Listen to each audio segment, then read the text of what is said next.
The Lord be with you. A reading from the Holy Gospel according to Mark.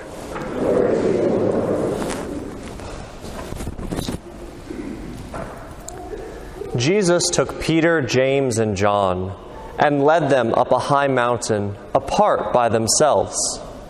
And he was transfigured before them. And his clothes became dazzling white, such as no fuller on earth could bleach them.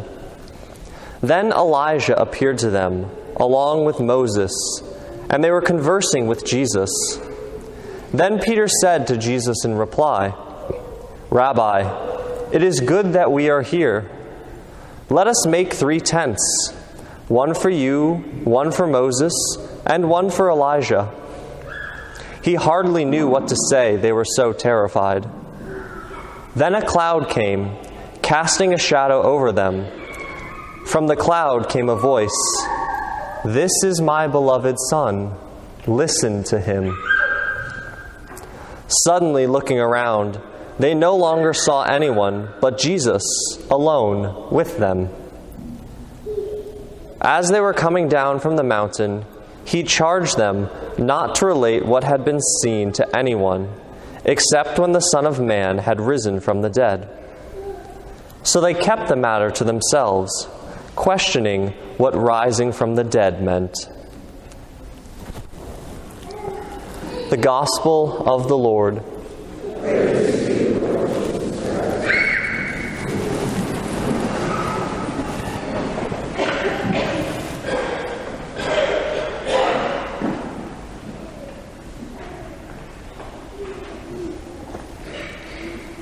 As a child, I grew up in the high deserts of New Mexico. I was a desert rat.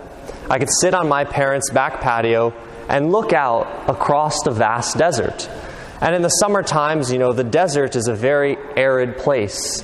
Not a lot of life. It's very dry. On a windy day, there's a lot of dust blowing. It's kind of rather desolate. But further off in the distance from my parents' patio, we had a big mountain. There's a great mountain range off to the distance. And during the summertime, if my friends and I were tired of the desert heat and the wind and the dryness, we would go up the mountain. We could ascend up the mountain, and it was a very different place. There you had much larger trees with occasional flowing streams. Some lushness existed high up in the mountains, and it was often cooler and less barren, less intense. And this journey from the low deserts to the high mountains is a description and a parable and also a reality that our Lord is leading us through today, through this Lent. This Lenten journey that we're on is about a journey from the deserts up the mountain. Recall that last week we were with Christ in the desert. We were there, and he was being tempted by the devil. He was fasting for 40 days. He was hungry. He was tired. And he was, in some ways, probably very beaten. Maybe you've felt that way before. You've been tired in your life. You felt alone. You've been physically hungry or suffering. We've all been there, and our Lord was there. He knows what that was like. He went through that so that he could be with us in our deserts. But we're not meant to stay in the desert. He is here, and he's drawing us out of the desert. And today we hear about him bringing us up the mountain. Ultimately, up the mountain so that he can teach us about himself. And God does this, the Father does this a lot in the course of the Scriptures. In the first reading, we had God bringing Abraham up a mountain to teach him something.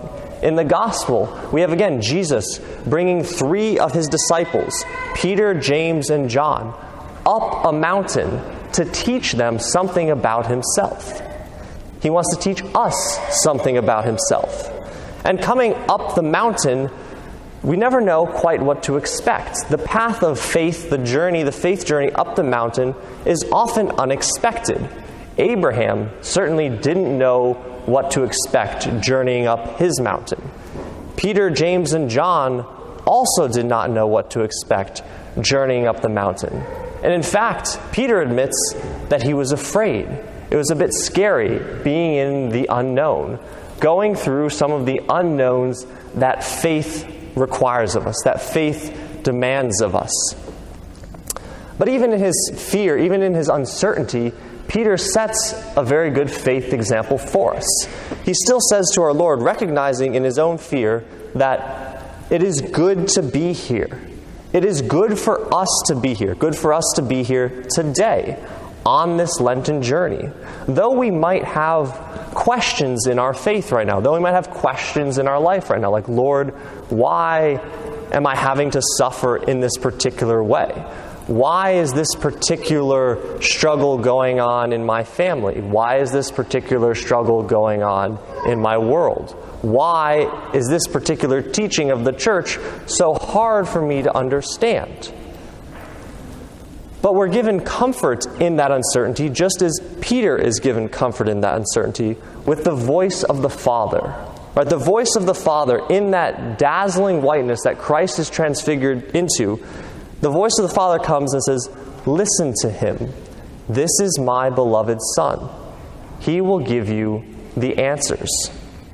And part of that answer is we are all destined for that transfiguration, to be dazzling white.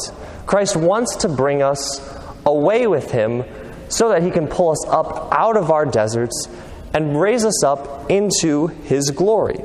A glory that we know is great, but along the way, we don't always know what that's going to be like. But it does require us that we go off with him alone, as he took Peter, James, and John alone. We must spend some alone time with Christ. Now, sometimes we think that alone time with Christ means abandoning those things that we love in the world, those people that we love in the world. But that is not true, right? Being alone with Christ doesn't mean that we will be isolated forever. But it does mean that we must allow him to show us his brilliance so that he can also show us the brilliance he wants to transform us into. We must have alone time with Christ so that he can dazzle us. But just like in the Transfiguration accounted today, those that he brought up with him were not completely alone. Like, he didn't bring up Peter, James, and John separately. No, he brought them up together. Individually, he wanted to show Peter, James, and John his brilliance, to show them how much he loved them and cared for them. But he also had them there together, so that they, at the appropriate time, which they still don't quite know when the Son of Man rises from the dead, that is still unknown to them, but at the appropriate time, they can then share this experience with others. So too, God is trying to teach us something, transform us and transfigure us, so that we can then go and share that with others. So that we can share our own brilliance and his brilliance with others. But it first comes by ascending the mountain with him and spending some alone time with Christ, especially this Lent. So take some time to spend time alone with Christ. Maybe this week. And that can take the shape of many different things. It could be some alone time with Jesus in adoration, present in the Blessed Sacrament. It could just be a little bit of alone time with him quietly in your room in prayer. Or it could be some alone time outside in this beautiful weather that we're having. Spend some time walking about and appreciating the beauty that he's trying to dazzle you with in nature. But whatever way is appropriate, spend some alone time with Jesus this weekend. Allow him to transfigure you, to show you the dazzling whiteness for which you are destined. That way you can go out and dazzle others.